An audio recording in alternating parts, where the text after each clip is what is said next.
হিল্লা বিয়ে করার জন্য একটা পুরুষ চাই, শুধুমাত্র 3 মাসের জন্য। একটা মজার ঘটনা ঘটছে যা সামাজিক গণমাধ্যমে অনেক ভাইরাল হয়েছে। সঞ্জিদা নামে এক মেয়ে হিল্লা বিবাহ এজেন্সি নিয়ে একটা পোস্ট দিছে। অর্থাৎ আরেকজনের ছেড়ে দেয়া বউকে কিছুদিন রেখে তারপর ছেড়ে দিলে আগের ব্যক্তি বউকে আবার বিয়ে করবে, মানে ফ্রিতে খাওয়া আর কি। তো এইরকম কাজে আগ্রহী ব্যক্তিদের সিভি দিতে বলছে এজেন্সি। পোস্টের কিছুক্ষণের ভিতরেই 80+ সিভি জমা পড়ে। এজেন্সির নাম ছিল হালালা।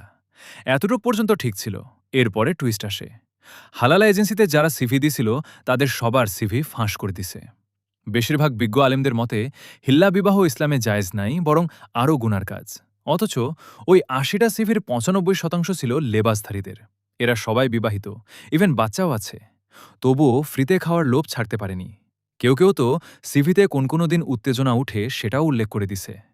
এই হালালা এজেন্সির মূল হোতাকে পুলিশ ধরে দেখে উনি নিজেও একজন হুজুর। যাই হোক, ধন্যবাদ সেই হুজুরকে যিনি এভাবে কিছু ইসলামরে বেঁচে খাওয়া লেবাসধারীর মুখোশ খুলে দিছেন। হিল্লা বিয়ে করার জন্য একটা পুরুষ চাই, শুধুমাত্র 3 মাসের জন্য।